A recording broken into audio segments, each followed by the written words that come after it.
வாழ்க வையகம், வாழ்க வளமுடன். இங்கே இருக்கும் அனைவருக்கும் என்னுடைய காலை வணக்கங்கள். என்னுடைய பேர் மணிகண்டன். நான் சேலம்லேருந்து வரேன். என்னை யாரும் இங்கே புஷ் பண்ணியோ இல்லை மோட்டிவேட் பண்ணியோ நான் இங்கே இந்த ஆழியார் திருக்கோயிலுக்கு நான் வரலை. ஏன்னா எனக்கு சின்ன வயசுல இருந்து நிறைய சில தவறுகள் செய்வேன். அந்த தவறுகளுக்கெல்லாம் என்னென்ன காரணம் அப்படிங்கிறத நான் உட்காந்து கொஞ்ச நேரம் கழித்து யோசிப்பேன். எப்பறம் நமக்கு இந்த தப்பு நடந்துச்சு, எதனால் தப்பு பண்ணணும் அப்படின்னு. அப்படியெல்லாம் நான் யோசிக்கும் போது பார்த்தீங்க அப்படின்னா எனக்குள்ளே என்ன தோணுச்சு அப்படின்னா, என்னுடைய மனமும் என்னுடைய உடலும் என்னுடைய கட்டுப்பாட்டில் இல்லை அப்படிங்கிறத நான் கொஞ்ச நாள் கழித்து தான் தெரிஞ்சுக்கிட்டேன்.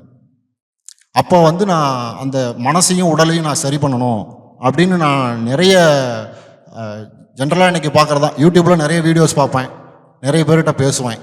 பட் ஆனால் எங்கேயுமே எனக்கு ஒரு கிளாரிஃபிகேஷனான ஒரு இன்ஃபர்மேஷனோ இல்லை எதுவுமே கிடைக்கல. ஆனால் என்னுடைய ஜட்ஜி ஒருத்தர் இருக்கார், நீதிபதி. அவர் பேர் பார்த்தீங்க அப்படின்னா பாலு. இப்போ திருப்பூரில் மாவட்ட நீதிபதியாக இருக்காப்புல. இப்போ அவர்கிட்ட நம்ம பழகும் போது பார்த்தீங்க அப்படின்னா நான் ஒரு 3 தடவை தான் அவர்கிட்ட பழகிருப்பேன்.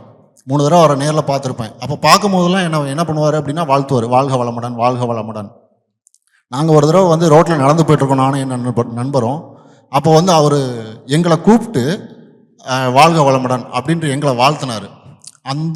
ஏன்னா நீதிபதியை அவ்வளோ சீக்கிரம் யாருமே நெருங்கிட முடியாது, நெருங்கி பழக முடியாது. ஏன்னா அந்த ஒரு டிஸ்டன்ஸ்லேயே தான் அவங்க இருப்பாங்க.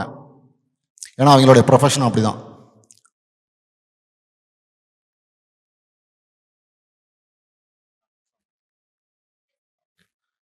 நீதிபதியுடைய ப்ரொஃபஷன் அப்படி தான் இருக்கும். அதனால் அவர்கிட்ட அந்த ஒரு நட்பண்பை நான் ஆழமாக நான் அதை பார்த்துக்கிட்டேன். அதே போல் என்னுடைய நண்பர் இன்னொருத்தர் இருக்கார், ராஜேஷ். இப்போ சப் இன்ஸ்பெக்டர் ஆஃப் போலீஸ் திருநெல்வேலியில் ஒர்க் பண்ணிகிட்ருக்காரு. அவர் கூட நான் எப்போல்லாம் நெருங்கி பழகிறனோ அப்போல்லாம் எனக்குள்ள மிகப்பெரிய ஒரு பாசிட்டிவான வைப்ரேஷனை நான் அதை ஃபீல் பண்ணுவேன். ஏன் அப்படின்னா அவர் எடுக்கக்கூடிய ஒவ்வொரு முடிவும் நம்ம யோசிப்போம், ஆனால் அது அடுத்து ரிசல்ட் என்ன வருங்கிறத அவர் முன்கூட்டியே சொல்லிடுவாப்புல. ஏன்னா அந்தளவுக்கு ஒவ்வொரு விஷயத்தையும் ஆழ்ந்து கூர்மையாக அவர் யோசித்து ஒரு முடிவு எடுப்பாப்புல. ஸோ அந்த மாதிரி ஒரு சில கேரக்டர்ஸ் எனக்கு 2 பேர்கிட்டதுமே எனக்கு பிடிச்சிருந்தது. அதனால் அவங்கள மாதிரி நம்ம நம்மளுடைய மனதையும் உடலையும் நம்ம ஸ்ட்ராங்காக வச்சுக்கணும் அப்படின்றத நான் டிசைட் பண்ணினேன். அப்போ அந்த டிசைட் பண்ணிட்டு இருக்கும்போது யூடியூப்பில் வீடியோ பார்க்கும்போது தான் இவங்க எல்லாம் இங்கே ஆழியார் திருக்கோயிலிருந்து தான் இந்த ஒரு தைரியமான மன வலிமையும் உடல் வலிமையும் பெற்றுக்கிட்டாங்க அப்படிங்கிறத நான் யூடியூப் மூலிமா தெரிஞ்சுக்கிட்டேன். அதுக்கப்புறம் நானே சர்ச் பண்ணி நானே கால் பண்ணி இந்த மாதிரி ட்ரைனிங் எடுக்கணும் அப்படிங்கிறதுனால நான் கால் பண்ணி நானே ஒரு மோட்டிவேஷனில் தான் நான் வந்தேன். இன்ஃபேக்ட் இன்னும் சொல்லப்போனால் என்னுடைய 2 பேருக்குமே, என்னுடைய நண்பராக இருக்கட்டும், என்னுடைய ஜட்ஜாக இருக்கட்டும், 2 பேருக்குமே நான் இங்கே வரேன், இங்கே ட்ரைனிங் எடுக்கிற போகிறேங்கிறது தெரியாது. ஏன்னா நான் வேறு ரீசன் சொல்லிட்டு தான் நான் இங்கே வந்தேன். எதுக்காக வந்தேன் அப்படின்னா என்னுடைய மனதையும் உடலையும் நான் கட்டுப்பாட்டில் வச்சுக்கணும் அப்படின்னு தான். ஆனால் அதே மாதிரி நான் இங்கே என்ன எதிர்பார்த்து வந்தனோ அது 100க்கு 200% இங்கே எனக்கு ஃபுல்ஃபில்லாக கிடச்சிது. காரணம் இங்கே இருக்கக்கூடிய அட்மாஸ்பியர் என்னை டோட்டலாக மாற்றிருச்சு. ஏன்னா இந்த அட்மாஸ்பியர் எனக்கு வெளியில் வேறு எங்கே போனாலும் கிடைக்காது. ஏன்னா அவ்வளோ அற்புதமான ஒரு அட்மாஸ்பியரு. அதே போல் என்னுடைய கேரக்டருமே பார்த்தீங்க அப்படின்னா இப்போ நான் என்னை பற்றி நான் யோசிக்க ஆரம்பிச்சிருக்கேன். இதில் சாமிஜி ஒரு பாட்டில் சொல்லியிருக்காரு. அந்த வார்த்தை எனக்கு ரொம்ப ஆழமாக பதிஞ்சிருச்சு. என்ன அப்படின்னா, எனக்குள் இருக்கக்கூடிய என்னுடைய ஆளை நான் யாருன்னு கண்டுபிடிக்கல அப்படின்னா நான் சின்னவனாகவே தான் இருப்பேன். எனக்குள் இருக்கவனை யாருன்னு நான் கண்டுபிடிச்சேன் அப்படின்னா நான் ஒரு மிகப்பெரிய ஆளாக வரலாம் அப்படிங்கிறத அவர் ஒரு தத்துவத்தில் சொல்லியிருப்பார். அது எனக்கு அந்த தத்துவம் ரொம்ப பிடிச்சிருந்தது. அதனால் நான் அறிய ஆரம்பிச்சிருக்கேன்.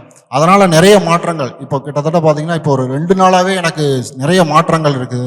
இப்போ எக்ஸாம்பிள் சொல்ல போனீங்கன்னா காலையில் ஒரு 4:30க்கு எந்திரிக்கணும் அப்படிங்கிற ஒரு மைண்ட் செட்டு.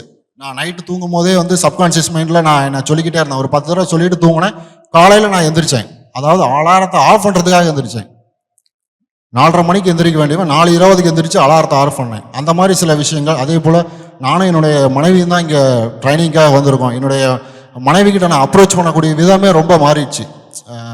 முதல்லாம் ஒரு மாதிரி, ஏன்னா ஜென்ஸ் நான் எப்படி இருப்பேன் அப்படின்னா காமனாக ஜென்ரலாக மக்களுக்கு ஒரு பப்ளிக்கிட்ட பழகக்கூடிய ஒரு ஃப்ரீடம் கூட ஒரு ரிலாக்ஸேஷனோட கூட நான் ஃபேமிலியில் அந்தளவுக்கு ஸ்பெண்ட் பண்ண மாட்டேன். ஏன்னா ஃபேமிலியில் வந்து ஒரு அது உரிமைன்னு கூட சொல்லலாம், உரிமையாக கூட எடுத்துக்கிட்டு நிறைய விஷயங்கள் நான் வந்து சில கோபத்தில் சொல்லியிருக்கேன், சில விஷயங்களை வித்தியாசமாக சொல்லியிருக்கேன். ஆனால் அதே வந்து ஒரு தேர்ட் பர்சன்ட்ட பேசும்போது அப்படி பேச மாட்டேன், ரொம்ப கனிவாக பேசுவேன், ரொம்ப அன்பாக பேசுவேன், பாசமாக பேசுவேன். ஆனால் அதெல்லாம் நான் ஃபேமிலியில் ரொம்ப நாளாக அதை மிஸ் பண்ணியிருக்கேன் அப்படிங்கிறத நான் இப்போ தான் இங்கே ரியலைஸ் பண்ணியிருக்கேன். இப்போ நான் ஃபேமிலியில் அப்ரோச் பண்ணக்கூடிய விதமாக இருக்கட்டும் எல்லாமே ரொம்ப டிஃப்ரெண்ட்டாக மாறி இருக்கு. ஏன்னா அதை வந்து அவங்களே சொல்ல ஆரம்பிச்சிருக்கிறாங்க. அதுவே எனக்கு ஒரு பெரிய வெற்றி தான். அதே போல் எனக்கு வந்து ஒரு 100 பேரை பார்த்தாலாம் பேச தோணாது. இப்போது நான் இவ்வளோ பேர் இருக்கும்போது இந்த இடத்துல நான் வந்து பேசுகிறேன் அப்படின்னாலே இதுவே என்னுடைய மிகப்பெரிய ஒரு பாசிட்டிவான ஆட்டிடியூடாக தான் சேஞ்ச் ஆகிருக்குன்னு நான் நம்புகிறேன். நான் என்னை முழுமையாக நம்புகிறேன். இப்போது இது வரைக்கும் நான் என்னை நம்பாமல் இருந்தேன், பட் ஆனால் இப்போ வந்து என்னை முழுமையாக நான் நம்ப ஆரம்பிச்சிருக்கேன். அப்போ எனக்கு சில சேஞ்சஸ் தெரியுது.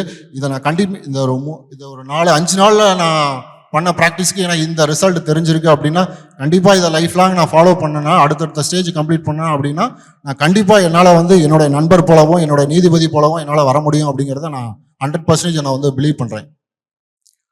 எனக்கு வாய்ப்பு கொடுத்தோ எனக்கு இந்த பயிற்சியும் தத்துவத்தையும் வழங்கிய இந்த அறிவு கோயிலுக்கும் என்னுடைய ஆசான் பெருமக்களுக்கும் என்னுடைய மனமார்ந்த நன்றிகளை தெரிவித்துக் கொள்கிறேன். நன்றி, வணக்கம்.